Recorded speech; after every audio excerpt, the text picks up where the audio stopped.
It's the Real Estate Podcast, brought to you by ANZ Home Loans for financial well-beings. And welcome to another episode of the Real Estate Podcast on iHeartRadio and every morning, like this morning, a Sunday morning on Spotify and Apple and wherever you get your podcast from. Yes, the second day for October for 2022. I hope you're having a great weekend. If you're out looking at property, hope that's going well. If you bought your property this weekend, congratulations. And the Sunday Rewind is coming up in just a moment when we look back over the last 7 days of interviews, the real estate news, the analysis, and some of the predictions. And talking of predictions, Tuesday is fast approaching for the RBA rate rise. And a reminder, if you haven't yet followed the Real Estate Podcast, you can do so on any of the podcasting platforms, whether it's Podbean, Apple, Google, you name it, we are on all of them. And if you follow the Real Estate Podcast, it will send you the latest episode, which will include, of course, the RBA announcement this coming Tuesday. If you're celebrating your birthday for the 2nd of October, happy birthday. Just the one celebrity birthday to mention, Sting is celebrating his 70th birthday. Happy birthday, Sting. It's your weekend real estate breakfast.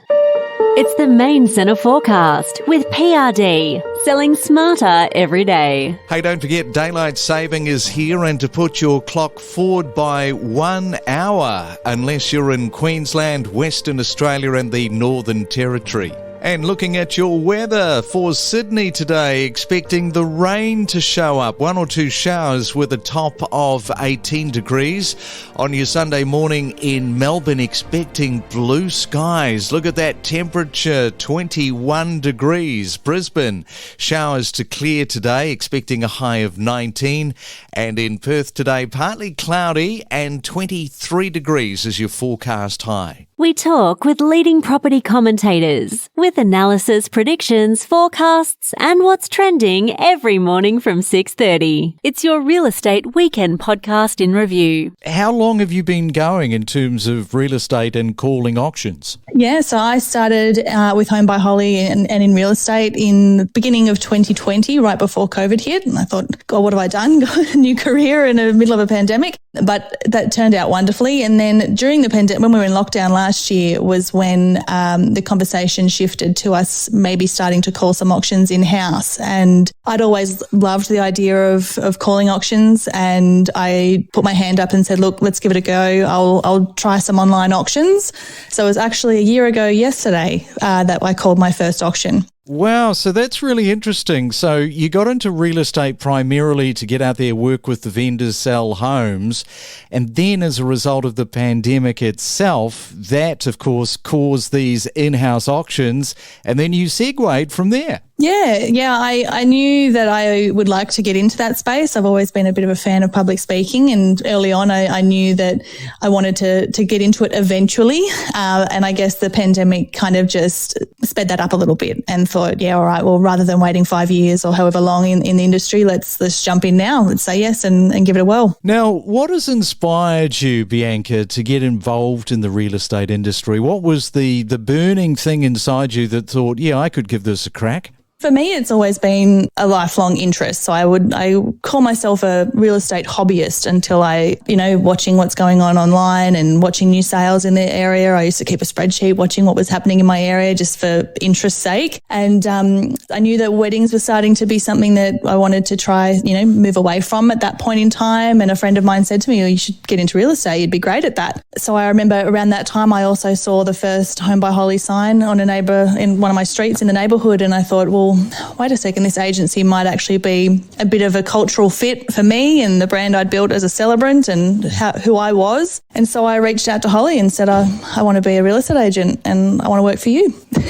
The rest is history. Yeah. Enjoy your morning coffee. It's your Real Estate Weekend Podcast in review. I wonder just how much of this is driven by vendors meeting the Perth market with the price point in terms of how quickly some of these properties are selling in Perth. Some vendors have gotten a little excited and they see that the market is hot, so they will get a little ahead of themselves. They need to still keep in mind that you need an amazing marketing campaign and you need to price appropriately, regardless of whatever market we're in. It's a far cry from where we were right at the start of the pandemic when everybody working in real estate thought they were going to lose their jobs. We did. We thought we were going to lose our jobs, our homes, our livelihoods. What happened was a complete 180 of that. We found ourselves thrust into this massive upturning real estate market, and it was quite the opposite of what we were expecting. Yeah, so true. And you were telling me before we got talking that you started in real estate at the age of 19. Now, I talk to a lot of selling agents. They've been in it for 5 minutes. It seems that it's a young person's sport, but you've been doing it for 30 years. Wow, that's a long time. I know. Well, I'm just lazy, I think, is probably the problem. Look, the thing is, real estate is not about houses. It's about people. If you enjoy getting to know people and sitting down across the dinner table from someone and saying, right, what do you need my help with? What is your end destination and how can I help you get there? Being part of that process is incredible. It's an incredible feeling to help a family get from step A to step B. It's the Real Estate Podcast across Australia, 7 days a week. Tell me a little bit about what's going on. We know that the building costs have gone through the roof. There's been a little bit of talk about some of these developments, especially around apartments, where developers have decided not to actually pull the trigger because it's just not cost effective. What's happening? Yeah, I mean, normally we see interest rate cycle increasing when we come out of a boom, and a boom is usually characterised by an oversupply of property and a lot of development. We just haven't had an oversupply of development, so therefore we're not coming out of an oversupplied situation. What's happened is with the building costs rising between 20 and 30%, it's taken the profit margins out of apartment developments particularly, and hence you're building at cost or even you're selling it below replacement cost at the moment, so the development feasibility just don't stack up. So they're cancelling them. Very good projects not going ahead because of the building costs, and hence properties haven't lifted in value to the 20% or thereabouts that it's needed to restore profit margins for developers. So projects being cancelled. So we're going to see a short supply at some stage in the future, and you can still buy apartments and buy homes for that matter below replacement cost. So no new supply can come out of the ground until prices lift between 10 and 20%. It's your Real Estate Weekend Podcast in review. How frustrating is it for clients that you're seeing when they get pre-approval for 90 days to buy and then they have that reassessment and suddenly the goalposts, they've changed, they've shifted because they discover they qualify for now smaller loans? Yeah, that's something we've had to get used to as mortgage brokers in the industry as well, because a year ago, if I got pre-approval for someone, I would never question that they would still be approved for that amount a month later or 6 weeks later. What's happened with things changing so quickly, and banks aren't renowned for being fast to adapt to new things. What was happening is people were getting approved for a certain amount, then there'd be a rate rise, then they'd purchase, and the bank would reassess the loan they'd already approved based on the increase in the interest rate and possibly not lend them what they'd originally said they were going to. And it was really stressful and really blindsided a lot of people. So the extra kind of step that for mortgage brokers and for all your listeners out there is if you've got a pre-approval from a bank, you need to ask them what their policy is around that.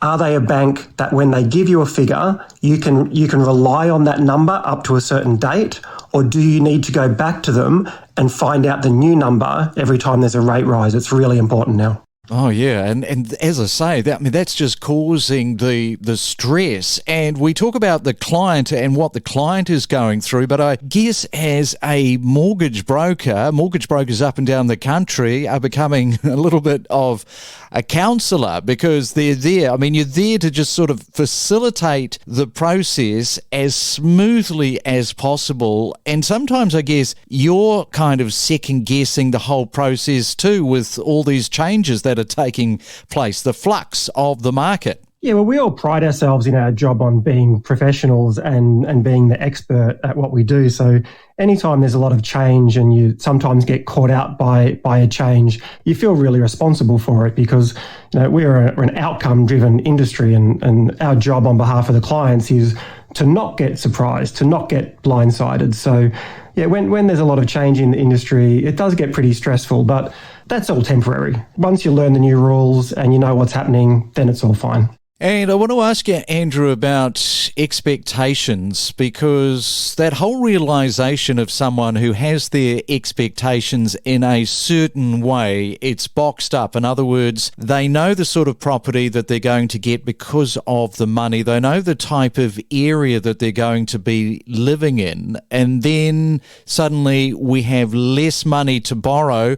The expectations have changed. Yeah, absolutely. And I guess there's different categories of people here. So, look, I'll have some clients, like I'm thinking of Peter and Lucy, a couple I've worked with that just bought a property. They had the capacity to borrow about $1 million from any bank in Australia, and they only wanted to buy something for about $700. So the issue we're talking about doesn't affect them at all because they were never going to get affected. The people it applies to are people who want to borrow up around the maximum. If you're trying to squeeze the most you can out of a bank, then every single time rates change, that changes for you. Another example is a single mum that I'm working with, Scarlett. The price she wants to buy for, around sort of $500,000, is pretty much exactly what she can borrow.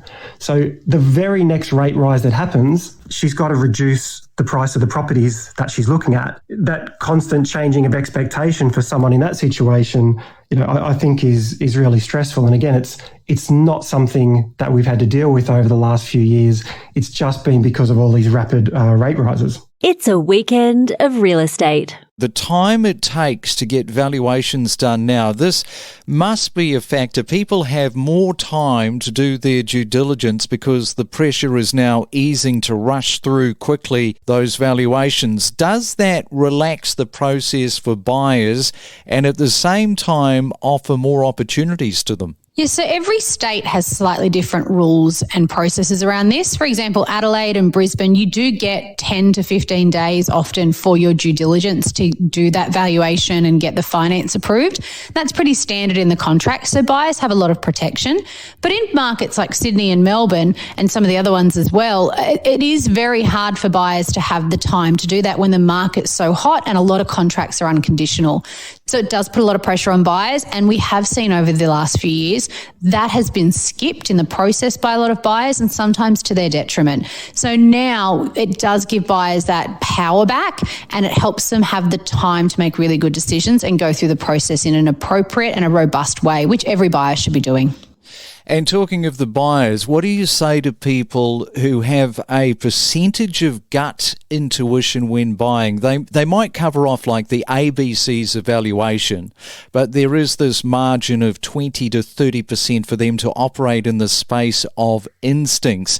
Is there a place for instincts when the market can be ever evolving and changing? Look, there certainly is. And as a valuer, it's kind of hard to say that because we're very analytical and mathematical. But buyers often say to me, this house, I just love the feel of it, or the neighbourhood feels good. And how can you value that? How do you put a value on that?